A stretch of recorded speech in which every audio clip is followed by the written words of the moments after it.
Nordic off-track touring is very similar to what you've already done in tracks. The skis work in the same manner. They're a bit wider, they're a bit more supportive with metal edges. The venue is the key difference, is that you're away from tracks. You're often in the high mountains where the weather plays a huge role. So the biggest difference is exactly that you're in the wilderness, and the skills that you need to be in the mountains added to your track skills. More and more people are enjoying the pleasure of cross-country skiing, that want the mountains and therefore an introductory course so that they can get everything that's possibly going to happen in a safe environment. Then they can decide, is this for me? We're going to stop again in 10-15 minutes, but for now, anybody who wants to make adjustments, make adjustments.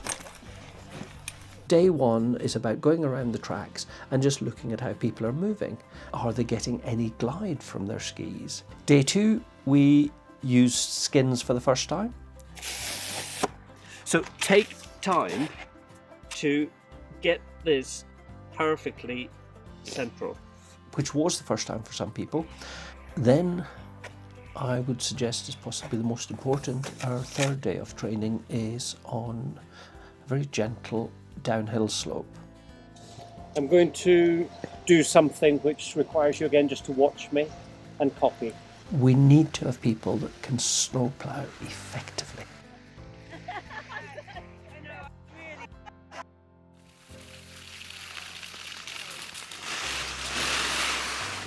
So that's it, that's the image, because everything you're doing is good. Now work towards that model. On we go. The downhill day was phenomenal for them because it's the area where so many cross-country skiers haven't developed their skills. And therefore to get a day, effectively 4 to 5 hours, on a very gentle slope, practicing their skills, it's more than they'll get in several seasons of normal skiing. Absolutely fantastic. I've learnt to stem turn. I feel confident coming down the slope. I've really learnt a lot. Getting my confidence back on the downhill, because I used to do alpine downhill and this is like doing downhill on hard mode. But those moments when you just feel those edges catch just right, you're like, that's what good feels like. As a whole, just because I really wanted to get into the wilderness, so off trail, away from people, because it's really nice just being by yourself, surrounded by nature. And so I'm looking forward to hopefully next year doing an off-track hut to hut.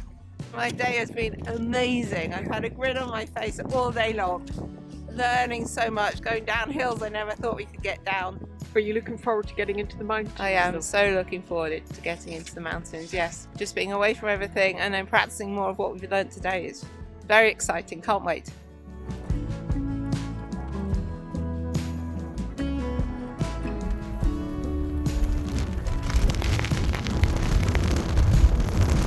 Weather, people, equipment, conditions, there's just so many variables when we're in the mountains. Dealing with the cold, it's a major issue. Turn your back to the wind. Make it. Get skins off the skis. There's days where we don't go out. You can't.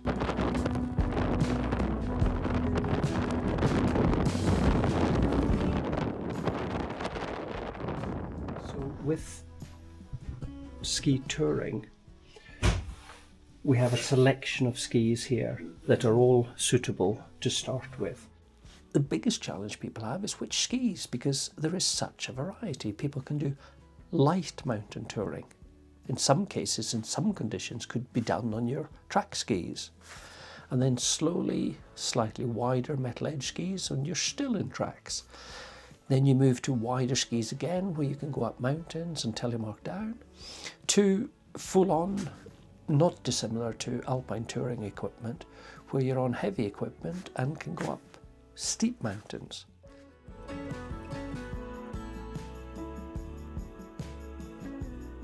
Much of the time in the mountains, we're away from tracks. We've got big open mountain, and the safest and simplest way down is just big long traverses. Then we have to be able to do a kick turn to go in the opposite direction. So people's ability to do a kick turn is important. The poles go behind us, but we're not leaning on them. Tip goes in, and then in a ballet movement, you sink down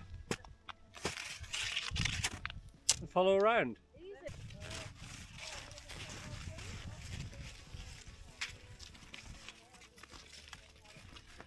Then, if we look at the skills like icy conditions where we can side slip, and in ascent, people's ability to herringbone up hills is important.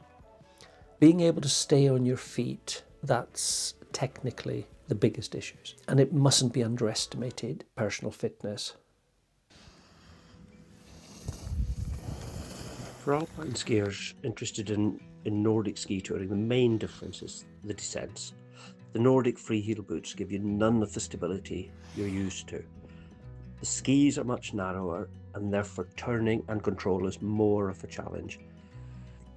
Other key consideration is the distance we cover every day, which can be between 20 and 30 kilometers using diagonal stride.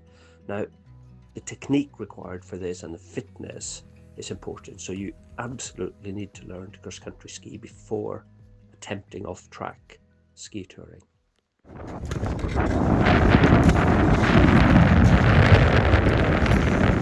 Well, I think you'll be challenged if you anticipate that everything is in a box.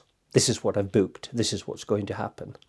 So I think flexibility is important. There's going to be times where it's tough, but these are the moments.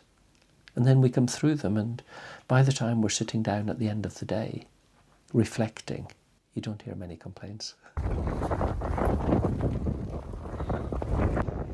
3 weeks of skiing in February this year, the temperatures, they were between -15 and -20.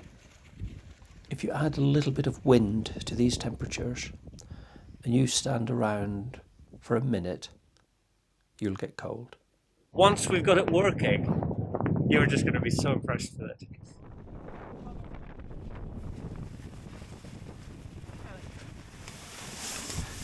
And come down. All we're going to do for this session, we're just going to come down and kneel. Can you put one pole in here and one pole in there, please? Oh, nice. What a great touch. If we put it straight, please. Put a little bit more straight. Put a little bit more this. I think he's been funny. He's faffing with you. What we would normally do, if this was a lunchtime, we'd have a rucksack with us. We'd sit on our rucksack. Your packed lunch is in the top pocket, so that you're able to sit here, get your packed lunch out, get your drink, and that's us. It's essential, and nowadays we use skins a lot more. You should be able to put your hand in the top of your rucksack with your eyes closed and pull them out. What else are you going to need for the day? Your packed lunch, that needs to be there. Your drink, am I going to put on my thick gloves? I know exactly where they are in the top. I need to change my jacket. Not having stuff dangling, not having water bottles in a side pocket that will fall out when you fall out and roll away. Not having carry mats and stuff that are flopping around on the outside. You have to have your equipment sorted. You have to have everything that you're doing in order so that you're ready on time. This is one of the areas that people struggle with the most. Where are you heading? Just across the ridge for today. You camping? Yes. Enjoy the evening.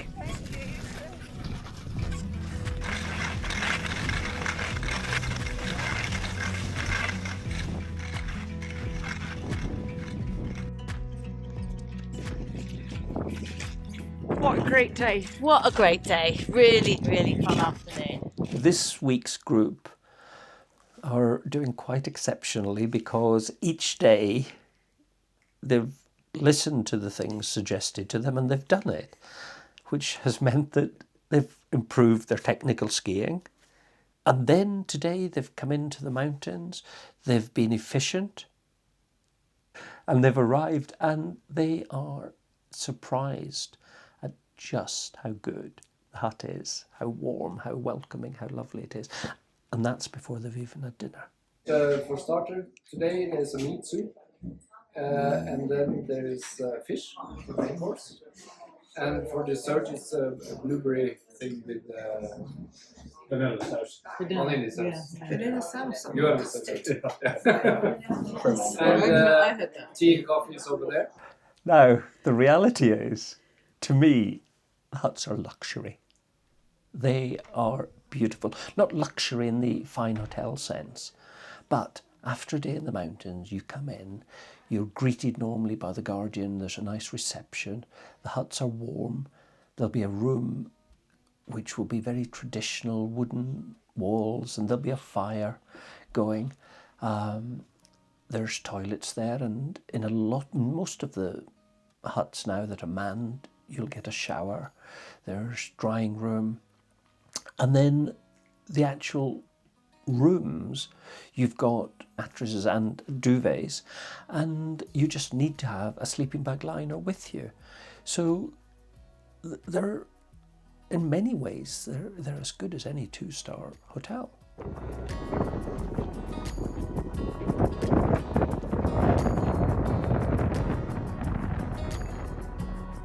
The self-service cabins can often have quite similar standards.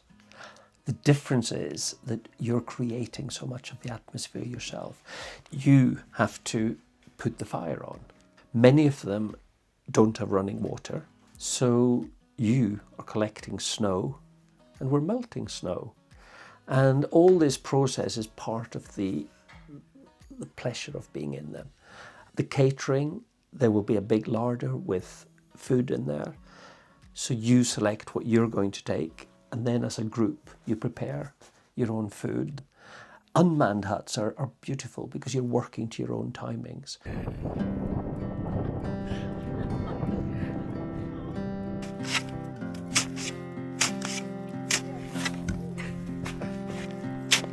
Now, it might not appeal to everybody, but I can assure you a night in a snow hole is one of the most comforting you can have.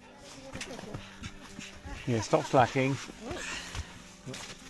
Okay, that's a good one for the end. The mountain touring in Norway, it takes us into the wilderness.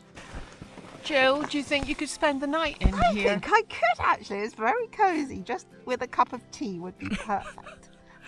I'll see what I can rustle up. Thank you so much. It gives us a freedom. We have to be self-reliant. It's absolutely glorious. This week's been tremendous, way better than I expected. It's been really fun. Absolutely brilliant. So great. So much better than I thought. Exceeded all expectations. Confidence boosted. Having a fabulous time. Fantastic time. Learnt so much. I'm way more confident now on my skis than before. Really enjoying it. And we love our guide.